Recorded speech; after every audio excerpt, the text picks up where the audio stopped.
No, wasak itong unahang bahagi ng sasakyan na ito. At ito ay sumalpok dito sa may isang pader. At makikita natin na meron pong mga pintura na kalat, tumalsik, ayan o. May mga tilamsik po ng mga pintura. Magtatanong tayo dito sa mga taga rito kung anong ang mga karga nito ay, ito pala mga karga, merong tiles at meron pong mga pintura na karga. Isang jeep po na ito ang na-aksidente. Parang ito yung ano niya dinaanan niya oh. Makikita pa yung bakas ng aksidente hanggang sa gumiwang siguro siya dito sa lugar na ito. Yan oh. Iya kakainan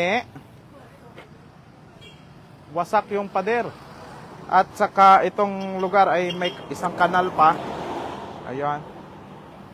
So yung jeep ay may plate number FWA 757. Ayan po ang plate number nitong sasakyan na ito. Katiklan, Kalibo, kanyang ruta. Tatanong natin yung mga pasahero nito kung saan na, kung dinala siguro sa hospital. Magtanong tayo dito kung may parang nandyan yung mga debris, nandyan galing so mula dyan papunta dito hanggang sumalpok. Tagaya ka nong? Ano natabo kayo na? Ano natabo? Paano natabo? Ay, wala mo na ako sahid, sir, bagong abot yang. Bagong abot na ikaw? Oo. I see, okay. Sige.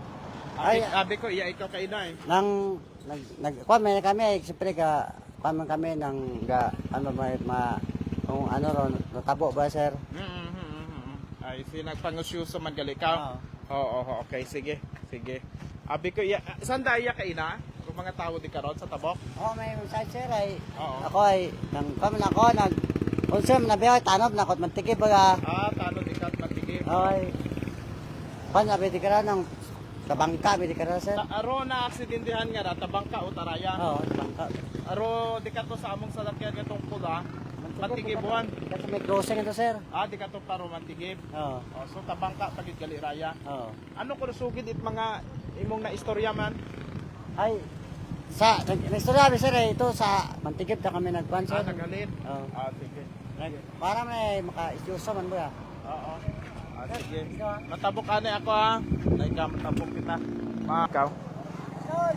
Sige. Dahan ka muna. Ara yung mga unga nga ra?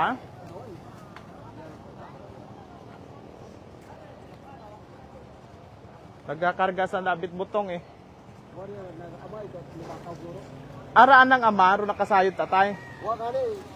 Sa ito sa Libakaw ko nandang ama ka na. Libakaw na. Tagalibakaw sanda. Anay lang. Basi may mga CCTV iyan sa may area nga ra.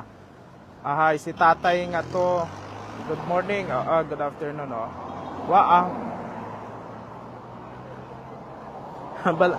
may na-comment iya timing ko akig ko na ikaw kakon tama ko doon. Ang balanda iya min ko akig kakuno kakon man doon ay nangutana man lang. Sa tuno malat siguro ni tatay hara iping ani kami iya mga kapobs. Base di ka to may CCTV. Di ka to no? Oo. Di ka ro no? Kasi may CCTV matuod sada. Arabo mga umalagi may mga karga nga mga pintura ag tiles. Loraya nga jeep. Ang ginasugid 3 kuno ro pasahero karakaina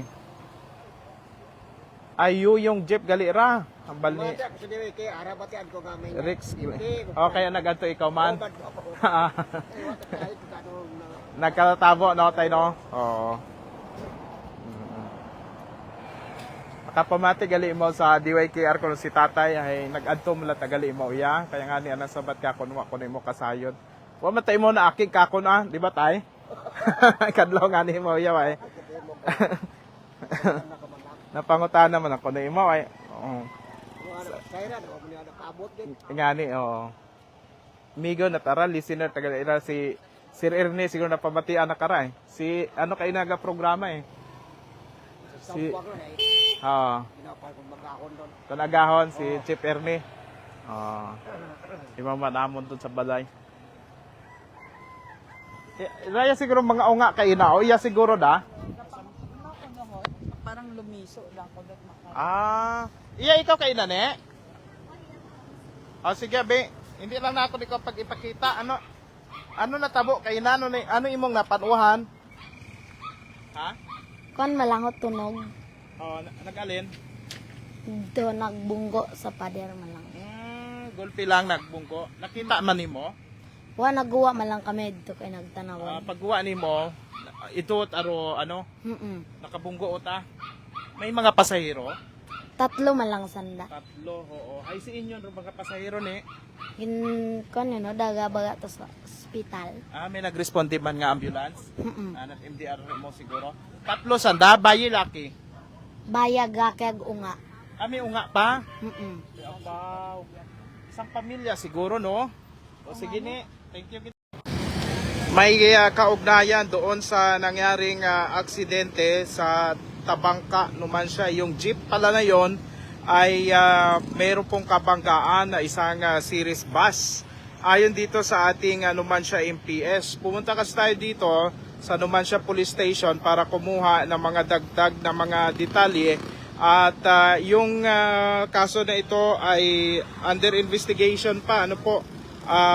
Wala pang mga pangalan ng biktima pero ayon dito sa nakausap natin sa Numancia MPS, itong series bus na ito ay nanggaling sa area po ng Katiklan at pagdating doon sa may bahagi po ng Tabangka Numancia ay nakabanggaan niya yung jeep. Yung jeep po na yon ay may 3 raw pasahero, may isang 6 years old na bata, may isang babae at yung driver na lalaki. Ang aksidente na i-report dito sa Numancia MPS bandang alas 12:50 ng hapon. So ngayon ang series bus na ito ay nandito, nilagay muna naka-hold ito. Ayon dito sa ating investigador na si Sir Tihada ng Numancia MPS. Yun nga, kumpirmado no. Kanina kasi habang nandoon tayo sa lugar, wala tayong makausap. Kaya nagtungo tayo dito sa Numancia MPS. At yun na nga po, nasabi nila sa atin na yung jeep na yon ay may kabanggaan na isang series bus. Ito naman, halatado naman na ito yung sitwasyon ng isang series bus. At yung jeep kanina, bago siya bumangga doon sa pader, ay nakabanggaan muna itong series bus. Ayan. Wala na siguro dito yung driver, no? Yun na, yung investigador ng Numancia MPS nandoon sa unahan pa. Okay, so yan lang muna ang ating maibibigay na update at sa medical situation ng mga nakasakay sa jeep ay nandoon pa raw ang mga investigador sa ating provincial hospital kung saan dinala nga itong mga pasahero at driver ng jeep na kabungkuan nitong series bus.